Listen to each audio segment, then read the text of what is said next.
Assalamualaikum warahmatullahi wabarakatuh. Perkenalkan, nama saya Muhammad Miftahul Fikri dengan NIM 2510113097. Dengan saya Muhammad Rafi Aldi dengan NIM 2510112198. Sebagai pendahuluan, negara merupakan organisasi tertinggi yang mengatur kehidupan bersama dalam suatu wilayah tertentu.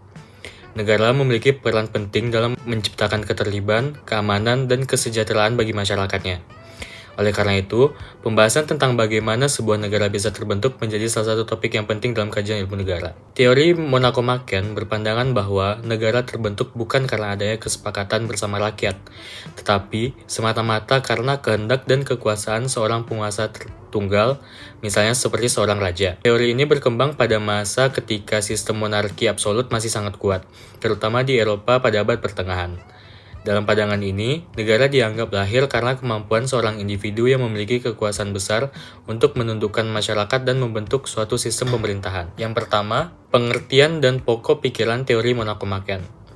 Secara etimologis, istilah Monaco-Maken berasal dari dua kata, yaitu monarch yang berarti satu orang atau tunggal, dan maken yang berarti membuat.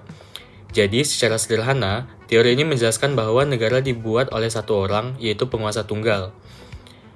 Pokok pikiran utama teori ini adalah bahwa kekuasaan negara sepenuhnya berasal dari individu penguasa, bukan dari rakyat. Legitimasi kekuasaan tidak diperoleh melalui persetujuan masyarakat, melainkan melalui kemampuan sang penguasa dalam menaklukkan dan mengendalikan rakyat.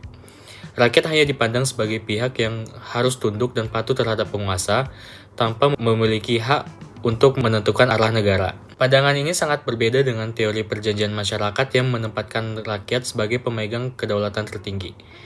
Dalam sejarahnya, teori Monaco-Maken berkembang kuat pada masa kerajaan-kerajaan besar di Eropa, di mana kekuasaan raja dianggap mutlak dan tidak bisa diganggu-gugat.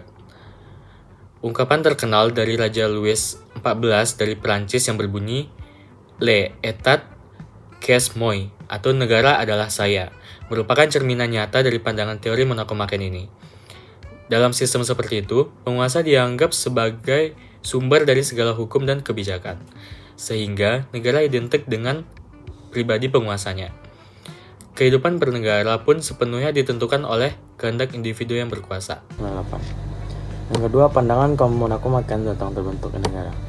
Kaum Monaco-Maken beranggapan bahwa negara terbentuk karena adanya seorang yang memiliki kekuatan dominan dan mampu memaksakan kehendaknya kepada masyarakat. Negara tidak lahir dari kesepakatan sosial, tetapi dari penaklukan dan kekuasaan pribadi. Kekuatan yang dimiliki penguasa bisa berasal dari berbagai hal, seperti kekuatan fisik, karisma, kecerdikan, atau kemampuan militer. Keberhasilan seseorang dalam menaklukkan wilayah dan rakyat di dalamnya dianggap sebagai awal mula terbentuknya negara.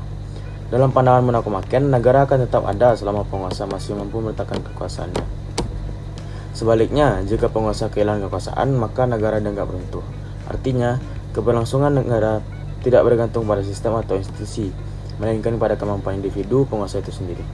Selain itu, teori ini juga menegaskan bahwa hukum, norma, dan kebijakan negara hanya berlaku selama dikehendaki oleh penguasa. Dengan kata lain, penguasa menjadi sumber tunggal hukum dan kebijakan, dan rakyat hanya mengikuti tanpa bisa menolak. Kondisi ini mencerminkan sistem pemerintahan yang otoriter dan sentralistik, di mana kekuasaan sepenuhnya berada di tangan satu orang. Pemaparan saya mengenai teori asal mula negara kaum Monaco-Maken.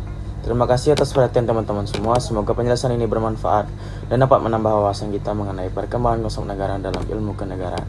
Assalamualaikum warahmatullahi wabarakatuh. Relevansi teori Monaco-Maken dalam konteks sekarang. Meskipun sudah dianggap usang, teori Monaco-Maken tetap penting untuk kita pahami. Pertama, teori ini masih memiliki nilai historis dan edukatif. Dengan mempelajarinya, kita bisa memahami bagaimana konsep kekuasaan berkembang dari masa kerajaan absolut hingga sistem demokrasi modern dan seperti sekarang. Kedua, teori ini juga relevan sebagai bahan refleksi dan kritik terhadap praktik kekuasaan di masa kini. Kita masih dapat melihat pengaruh teori Monaco-Maken di beberapa negara modern yang kekuasaannya terpusat pada satu orang pemimpin, bahkan dalam negara yang mengaku demokratis sekalipun. Memahami teori ini membantu kita menyadari bahwa ketika kekuasaan terlalu terkonsentrasi di tangan satu individu tanpa ada kontrolnya dari rakyat, kesadaran seperti ini penting agar kita tetap menjunjung tinggi prinsip demokrasi, transparansi, dan akuntabilitas dalam pemerintahan. Sebagai kesimpulan, teori Monaco-Maken menjelaskan bahwa negara terbentuk karena kehendak dan kekuasaan seorang penguasa tunggal. Teori ini memang memberikan gambaran sederhana tentang proses lahirnya negara, tapi pada saat yang sama juga menafikan hak dan peran rakyat. Teori ini relevan untuk dipelajari dari sisi sejarah, tetapi sudah tidak sesuai jika diterapkan pada konteks negara modern. Negara modern harus dibangun berdasarkan kehendak rakyat, partisipasi rakyat, serta penghormatan terhadap hak asasi manusia. Karena itu, teori Monaco-Maken sebaiknya dipahami sebagai pelajaran historis, bukan sebagai dasar sistem pemerintahan masa kini. Melalui pemahaman ini, kita dapat menumbuhkan kesadaran pentingnya demokrasi dan pembatasan kekuasaan, agar sejarah kekuasaan absolut tidak terulang lagi. 3. Ada kelebihan dan kelemahan teori Monaco-Maken. Sekarang mari kita bahas kelebihan dan kelemahan dari teori ini. Kelebihan pertama, teori Monaco-Maken memberikan penjelasan yang sederhana dan mudah dipahami tentang bagaimana negara bisa terbentuk. Pada masa awal peradaban manusia, ketika belum ada sistem hukum yang kompleks, memang banyak negara lahir dari kekuasaan tunggal seseorang yang mampu mempersatukan kelompok masyarakat. Yang kelebihan kedua, teori ini bisa menciptakan stabilitas politik di masa awal berdirinya negara. Karena semua keputusan diambil oleh satu orang, maka proses pemerintahan bisa berjalan cepat dan efektif, tanpa adanya konflik internal yang panjang.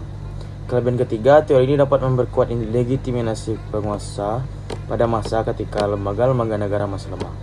Ketaatan rakyat pada satu pemimpin tunggal membantu negara bertahan di masa-masa sulit, seperti yang terjadi pada kerajaan-kerajaan awal di Mesopotamia atau Mesir kuno. Namun, di balik kelebihannya, teori ini memiliki sejumlah kelemahan besar. Kelemahan pertama, teori ini sama sekali mengabaikan kehendak rakyat. Rakyat hanya dijadikan objek kekuasaan tanpa hak untuk berpartisipasi dalam urusan negara. Kelemahan kedua, teori ini rentan melahirkan pemerintahan absolut dan otoriter. Karena tidak ada mekanisme pengawasan, penguasa bisa bertindak sewenang-wenang tanpa bertanggungjawabkan tindakannya kepada rakyat. Kelemahan ketiga, teori Monaco-Maken bertentangan dengan prinsip negara modern yang menekankan supremasi hukum, demokrasi, dan kedaulatan rakyat. Dalam negara modern, kekuasaan justru harus dibatasi agar tidak disalahgunakan. Berbeda dengan pandangan Monaco-Maken yang menempatkan kekuasaan tanpa batas pada satu individu.